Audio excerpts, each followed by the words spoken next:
저희가 발표를 또 총해 보도록 하겠습니다. 비즈니스 분야인데요. SK 마이서니 김지현 부사장님께서 세 번째 ICT 플랫폼 메타버스 주목해서 봐야 할 세 가지 키워드를 주제로 발표를 해 주시겠습니다. 자, 그럼 무대로 모시고 발표 청해 보도록 할게요. 뜨거운 박수로 맞이해 주십시오.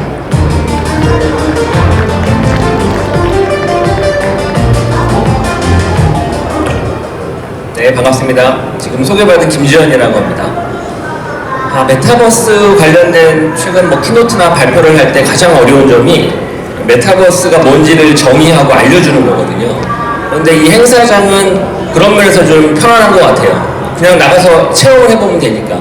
사실 메타버스를 아는 제일 좋은 방법은 느껴보면 되거든요. 그래서 제가 오늘 20분 정도의 발표 내용은 그 메타버스에서 어떤 비즈니스의 기회가 있을까, 앞으로 어떤 생태계가 펼쳐질까, 그런 측면에서 이야기를 해드리겠습니다. 핵심 키워드는 아바타, 즉 다이렉트 투 아바타라고 D2A라고 하는 비즈니스, 두 번째로는 크리에이터 이코노미, 우리 흔히 유튜브도 유튜버가 있고 또 수많은 페이스북, 인스타그램에 인플루언서들이 있지 않습니까? 네. 또 우리 웹툰에도 수많은 창작자들이 있고, 메타버스에서는 그런 창작자 경제의 시대가 더욱더 확산될 거거든요. 그런 측면에서 크리에이터 이코노미를 좀 말씀드리고 싶고, 세 번째로는 그런 메타버스는 현실을 많이 닮았어요. 우리 현실에서 모든 재화는 거래가 될 때 화폐를 이용하죠. 마찬가지로 메타버스 내에서도 많은 가치 거래를 할 때 화폐가 필요한데, 기존에 우리 현실계에서 사용하던 화폐는 아무래도 불편합니다. 그래서 디지털 가상 공간, 가상 경제에 가장 잘 활용할 수 있는 게 NFT이기 때문에 NFT, 아바타, 그리고 크리에이터 이코노미, 이 세 가지 측면에서 있어서 비즈니스 모델이 어떻게 펼쳐질까, 그런 측면에서 한번 설명을 드리도록 하겠습니다. 메타버스를 이야기하면 이 회사를 빼놓을 수가 없을 것 같아요. 최근에 회사명을 바꾼 메타죠. 페이스북이 회사 이름을 바꿨는데, 그 회사명을 바꾸면서 주커버그가 2시간 동안 발표한 영상이 있어요. 혹시 그 영상 보셨는지 모르겠어요. 그 영상을 보면 지금 제가 화면에 소개했는데 6가지로 키워드가 요약됩니다. 첫 번째 키워드는 아바타고요. 두 번째 키워드는 텔레포트, 즉 이동이고요. 공간을 유영하면서 아바타가 이동하는 거거든요. 그리고 세 번째로는 사용자 경험. 정확히는 주커버그가 메타버스는 인바디드 인터넷이다 이렇게 표현했습니다. 그러니까 체화된 인터넷. 쉽게 말하면 기존에 우리가 웹에서 인터넷을 사용하려면 손가락과 눈을 이용했죠. 그리고 들고 다니는 스마트폰에서 인터넷을 사용하려고 하면 역시 손가락으로 문지르면서 귀와 눈으로 봤죠. 그런데 메타버스 공간의 인터넷 경험은 체화된 인터넷, 즉 제 몸 전체가 인터넷으로 풍덩 빠지는 거거든요. 그런 측면에서 표현을 잘한 것 같아요. 인바디드 인터넷이다. 내 몸이 인터넷 세상으로 완전히 풍덩 빠지는 느낌이다. 이 세 가지가 가장 큰 특징입니다. 그리고 당연히 이 세 가지 특징으로 인해서 기존의 웹이나 모바일과는 다른 서비스, 더 나아가선 다른 비즈니스가 펼쳐지겠죠. 그리고 주커버그의 영상 속에서 앞으로 메타버스에서는 이러한 형태의 서비스, 즉 우리 흔히 말하는 킬러 앱이죠. 마치 우리 모바일에서는 카카오톡이 있고 배달의 민족이 있고 쿠팡이 있고 그런 것처럼 메타버스에서 사람들이 가장 많이 쓸만한 앞으로 유명한 그런 서비스가 무엇이냐라고 이야기하면서 세 가지를 들었는데, 당연히 짐작하듯이 첫 번째는 게임이죠. 두 번째가 운동입니다. 운동. 그리고 세 번째가 메타버스에서도 일을 해야 되나 싶은데 어쨌든 일이에요. 워크. 그 얘기는 앞으로 메타라는 회사가 메타버스 플랫폼을 고도화하면서 여기 정리한 세 가지의 주요 서비스에 주력하겠다 이렇게 해석해도 무방할 것 같아요. 그리고 저도 동의를 합니다. 메타버스는 기존의 컴퓨터나 기존의 모바일보다 훨씬 더 풍성한 인터넷 경험, 더 나아가서는 공간감, 입체감, 그리고 아까 이야기했던 나를 대신하는 아바타가 있다 보니까 당연히 게임도 더 나아가서는 운동하는 방식도 그리고 일하는 방식도 많은 변화를 가져다 줄 것 같아요. 그런 측면에서 여기 나온 키워드들을 주목해서 볼 필요가 있는 거죠. 그리고 이런 키워드를 주목해서 살펴보니 메타버스야말로 기존에 우리가 알고 있었던 웹과 모바일로 인터넷을 사용하는 방식과는 다른 방식으로 인터넷이 펼쳐지겠구나 이런 생각이 들더라고요. 그리고 그런 다른 방식의 인터넷 경험은 새로운 비즈니스 모델을 잉태하겠죠. 그래서 그 이야기를 지금부터 좀 해드리도록 하겠습니다. 제가 한 30년 정도 인터넷 업계에 종사를 하면서 많은 서비스의 흥망성쇠를 봤거든요. 근데 첫 번째 인터넷은 90년대의 PC통신이죠. 그리고 두 번째 인터넷은 웹이에요. 그리고 세 번째 인터넷은 모바일이죠. 그리고 마지막 네 번째가 바로 메타버스입니다. 재밌게도 이게 항상 10년마다 바뀌어요. 10년마다.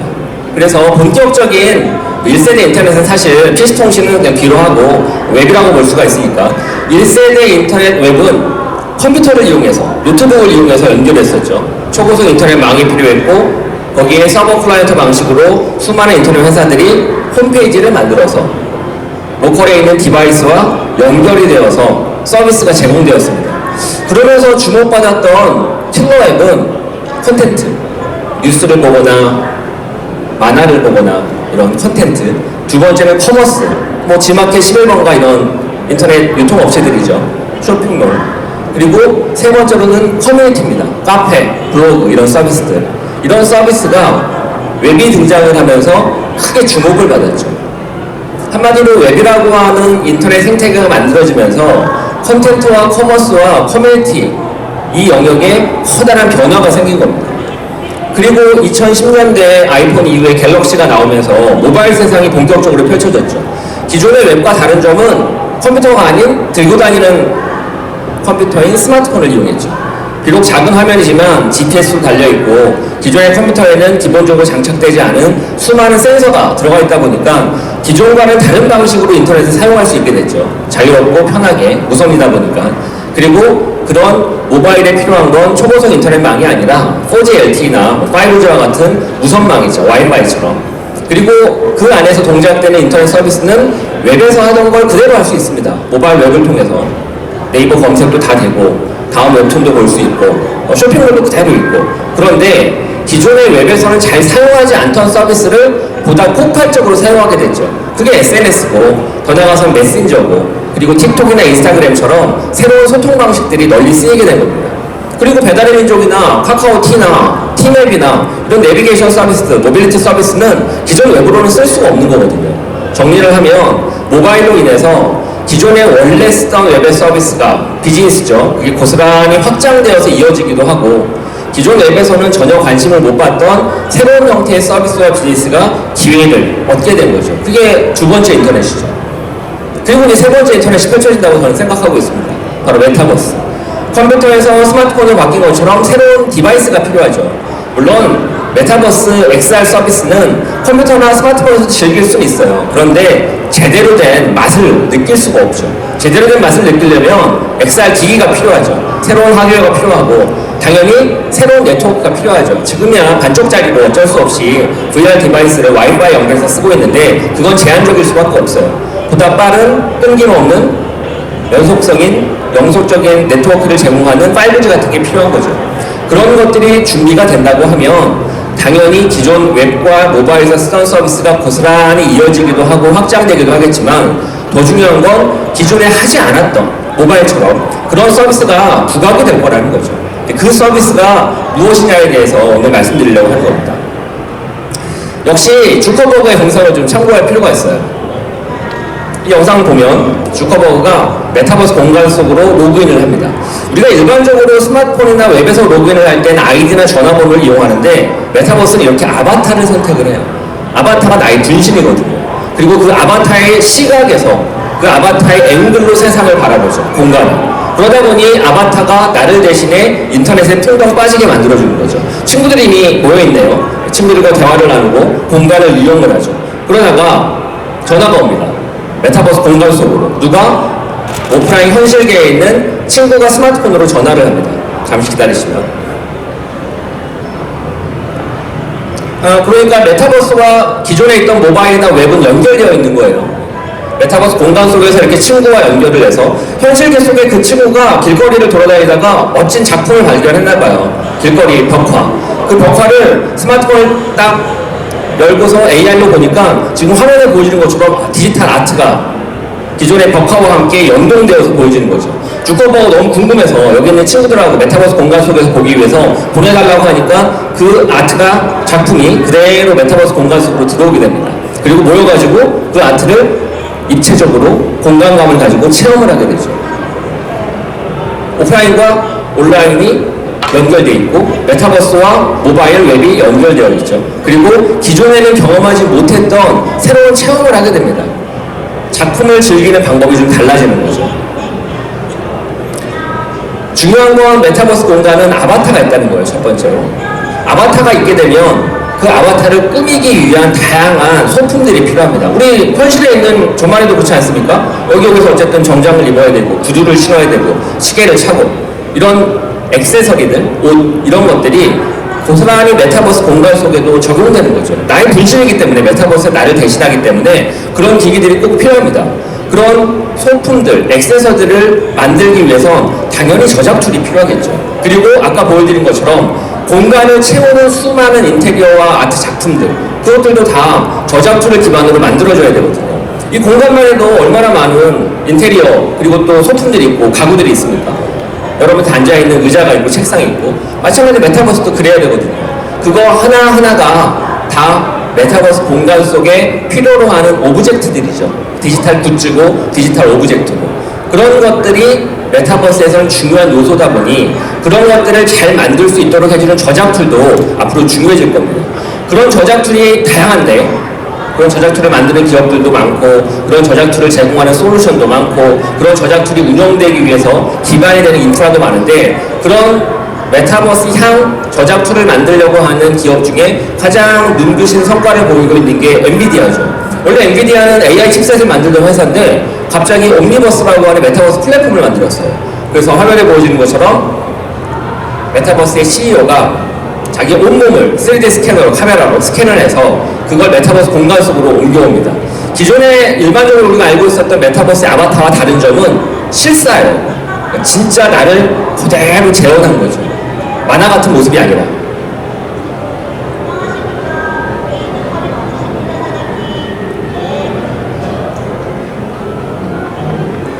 이렇게 메타버스 저작 툴, 옴니버스 툴을 이용해서 나를 고스란히 옮겨오는 건 물론이거니와 실사를 닮은 진짜 내 주방의 모습부터 시작해서 내 거실의 모습, 서재의 모습 그리고 어떨 때는 현실에 존재하지 않는 더 리얼한 그런 공간감 그리고 인테리어를 가져다 줄 수도 있고 그리고 화면에 보여지는 것처럼 꼭 나의 실사가 아니라 저렇게 만화처럼 보이는 아바타를 생성할 수도 있죠.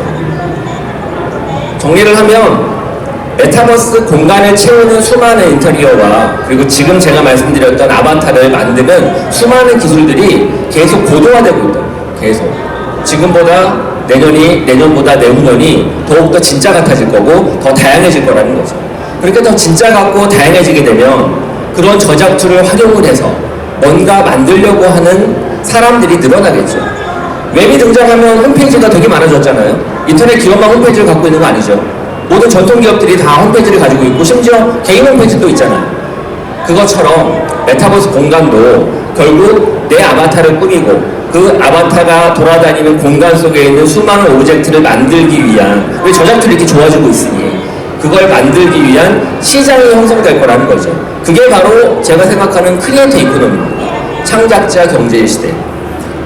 창작자 경제 시대는 사실 어제 오늘의 얘기가 아니라 오래됐어요. 블로그에 글 올리는 것도 창작자가 만드는 컨텐츠고 오마이뉴스의 신문 기자들이 신문 뉴스 컨텐츠를 만드는 것도 당연히 창작이고 웹툰도 마찬가지고 음악도 마찬가지고 더 나가서는 게임에 있는 수많은 아이템들 그리고 유튜브에 올라오는 영상들 인스타그램과 틱톡에 올라오는 영상과 사진들 모두 다 창작자 경제라고요. 그런데 웹과 모바일에서 구현한 창작자 경제는 두 가지 아쉬움이 있어요. 첫 번째는 플랫폼 기업이 독점한다는 거죠. 비즈니스 모델을. 내 콘텐츠를 판매하는 것도 자유롭지 않고 돈 버는 방식도 광고 외에는 딱히 없고 그 광고도 플랫폼 기업에게 일부 수수료를 줘야 되거든요. 그러니까 창작자가 뜻을 펼치는데 번역을 펼치는데 제한이 많다는 겁니다. 두 번째는 그렇게 창작자들이 활동하는 콘텐츠가 제한적이에요. 포맷이 음악, 영상, 사진, 이미지, 텍스트, 글 이외에는 없어요. 그런데 메타버스는 창작자가 마치 우리 오프라인에 수많은 목수들이 있고 수많은 상인들이 직접 상품들을 만드는 것처럼, 그리고 전통 기업들도 수많은 제조업체에서 물건을 만들잖아요. 그런 기업들이 만드는 것처럼 메타버스 공간을 채우는 수많은 옷, 신발, 아바타를 꾸미는 시계, 소품, 액세서리, 그리고 인테리어 상품, 이런 것들을 만들 수 있는 창작자 경제 시대가 열린다는 거죠. 그런 면에서 크리에이터 이코노미를 주목해야 된다는 거죠. 더 중요한 건 그렇게 크리에이터들이 만드는 상품들은 결국 메타버스에서 거래가 돼야 될 거 아니에요. 그 거래를 하기 위한 아까 설명을 드렸던 그 가상경제 속에서 가치 거래를 하기 위해서 화폐 수단으로서 NFT가 가장 적합하게 쓰일 수 있다는 거죠.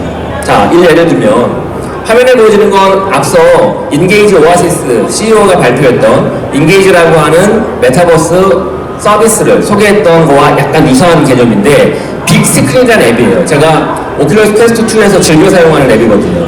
빅스크린 앱은 영화를 보는 겁니다. 넷플릭스처럼. 다만 다른 점은 넷플릭스는 영상 콘텐츠를 소싱해서 혹은 본인들이 직접 제작해서 제공하는 거잖아요. OTT 서비스. 근데 빅스크린은 영상을 소싱하지 않고 공간을 소싱합니다.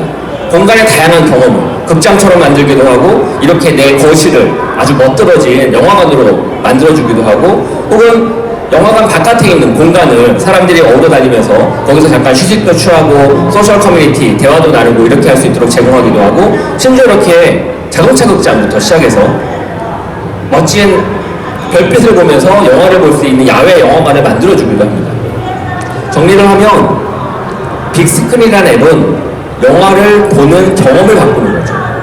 무엇을 보느냐가 아니라 어디서 어떻게 보느냐를 바꿔주는 겁니다. 그래서 빅스크린 앱을 실행하고 내 컴퓨터, 넷플릭스 같은 걸 연동하거나 동영상 파일을 떨구면 그 파일을 보는 방식이 바닷가에서 볼 수도 있고 저기 남극에서 볼 수도 있고 오로라를 보면서 그리고 친구들을 한 명, 두 명 초대해서 같이 볼 수도 있고 혹은 그냥 누구나 100명, 200명 모여가지고 함께 보면서 이야기 나눌 수도 있고 더 나아가서 그냥 보는 게 아니라 보면서 서로 간에 각자 모니터를 띄우고 메타버스 공간 속에서 서로 대화도 하고 검색도 하고 그렇게 볼 수도 있죠.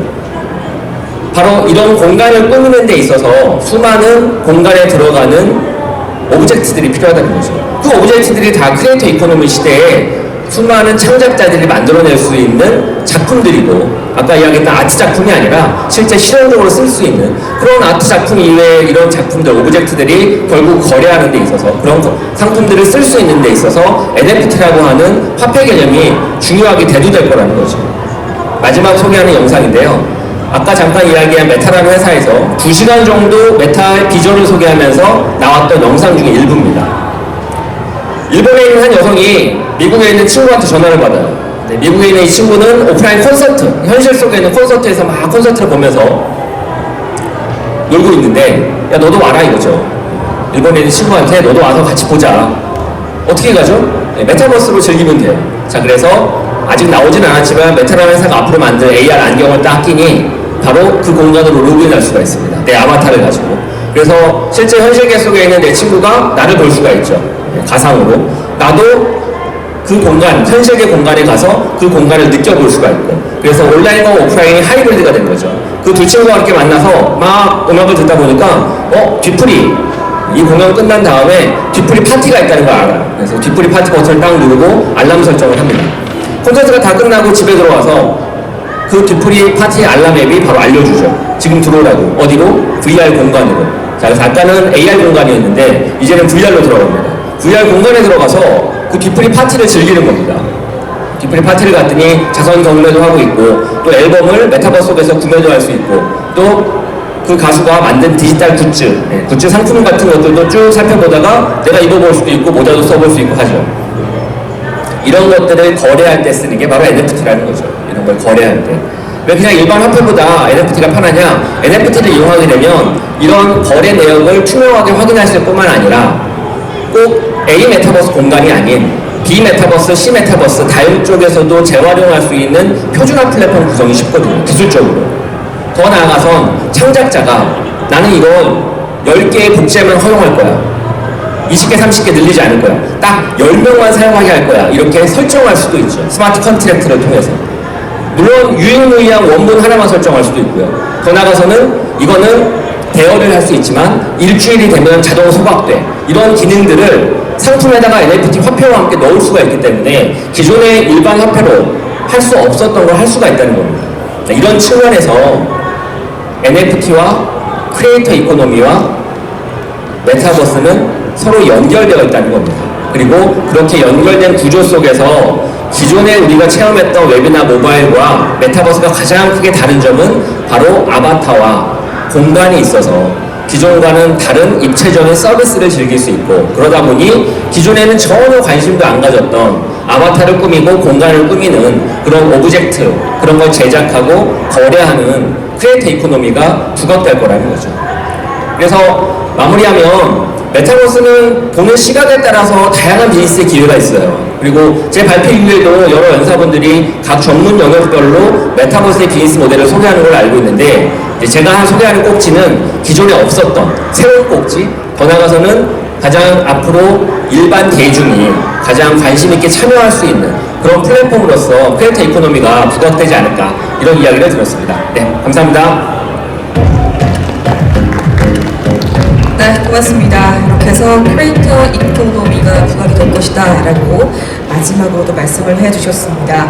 주목해야 할 그런 키워드를 주제로 우리 김지현 부사장님께서 뜻깊은 발표를 해주셨습니다. 고맙습니다.